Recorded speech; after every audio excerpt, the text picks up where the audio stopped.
जय जय श्री राधा माधव। आज कार्तिक महात्म के अंतर्गत कथा का अंतिम भाग हम प्रस्तुत कर रहे हैं। इतनी कथा सुनकर सभी ऋषि सूत जी से बोले कि हे सूत जी, अब आप हमें तुलसी विवाह की विधि बतलाइए। सूत जी बोले, कार्तिक शुक्ल नवमी के द्वापर युग का आरंभ हुआ है, अतः यह तिथि दान और उपवास में क्रमशः पूर्व व्यापनी तथा पराव्यापनी हो तो ग्राह्य है। यदि इस तिथि को नवमी से एकादशी तक मनुष्य शास्त्रोक्त विधि से तुलसी के विवाह का उत्सव करे तो उसे कन्यादान का फल प्राप्त होता है। पूर्व काल में कनक की पुत्री किशोरी ने एकादशी तिथि में संध्या के समय तुलसी की वैवाहिक विधि संपन्न की। इससे वह किशोरी वैधव्य दोष से मुक्त हो गई। अब मैं उसकी विधि बतलाता हूँ।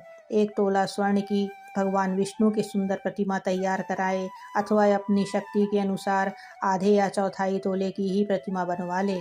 फिर तुलसी और भगवान विष्णु की प्रतिमा में प्राण प्रतिष्ठा करके षोडशोपचार से पूजा करें। पहले देश काल का स्मरण करके गणेश पूजन करें, फिर पुण्याहवाचन कराकर नांदी श्राद्ध करें। तत्पश्चात वेद मंत्रों के उच्चारण और बाजे आदि की ध्वनि के साथ भगवान विष्णु की प्रतिमा को तुलसी जी के निकट लाकर रखें।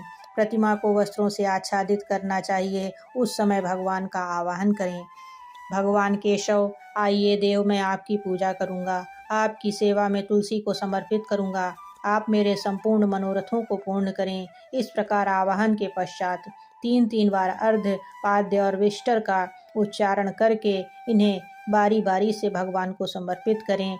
फिर आचमनीय पद का 3 बार उच्चारण करके भगवान को आचमन कराएं। इसके बाद कांस्य के बर्तन में दही, घी, मधु, शहद रखकर उसे कांस्य के पात्र से ही ढक दें तथा भगवान को अर्पण करते हुए इस प्रकार कहें, वासुदेव आपको नमस्कार है। यह मधुपर्क दही, घी तथा शहद के मिश्रण को मधुपर्क कहते हैं, ग्रहण कीजिए।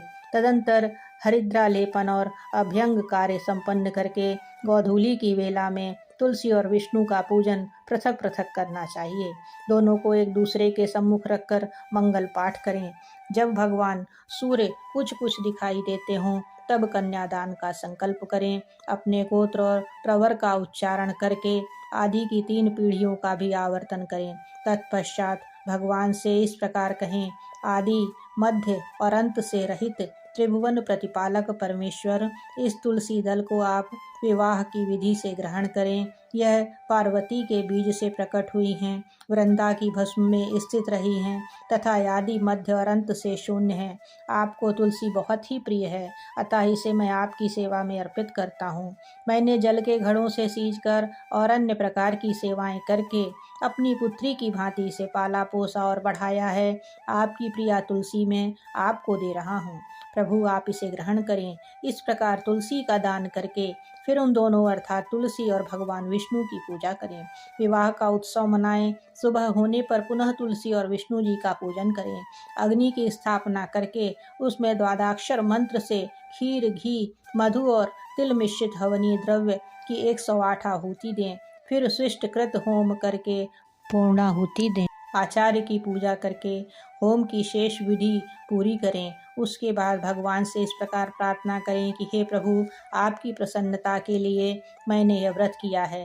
जनार्दन, इसमें जो न्यूनता या आपके प्रसाद में पूर्णता को प्राप्त हो जाए। यदि द्वादशी में रेवती का चौथा चरण बीत रहा हो तो उस समय पारण ना करें। जो उस समय भी पारण करता है वह अपने व्रत को निष्फल कर देता है। भोजन के पश्चात तुलसी के स्वतः गलकर गिरे हुए पत्तों को खाकर मनुष्य सब पापों से मुक्त हो जाता है।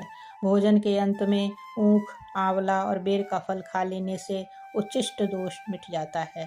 तदंतर भगवान का विसर्जन करते हुए कहें, भगवान आप तुलसी के साथ वैकुंठ धाम में पधारें। प्रभु, मेरे द्वारा की हुई पूजा ग्रहण करके आप सदैव संतुष्टि करें। इस प्रकार देवेश्वर विष्णु का विसर्जन करके मूर्ति आदि सब सामग्री आचार्य को अर्पण करें। इससे मनुष्य कृतार्थ हो जाता है। यह विधि सुनाकर सूत जी ने ऋषियों से कहा कि हे ऋषियों, इस प्रकार जो मनुष्य श्रद्धापूर्वक सत्य, शांति और संतोष को धारण करता है, भगवान विष्णु को तुलसी दल समर्पित करता है, उसके सभी पापों का नाश हो जाता है और वह संसार के सुखों को भोगकर अंत में विष्णु लोक को प्राप्त करता है।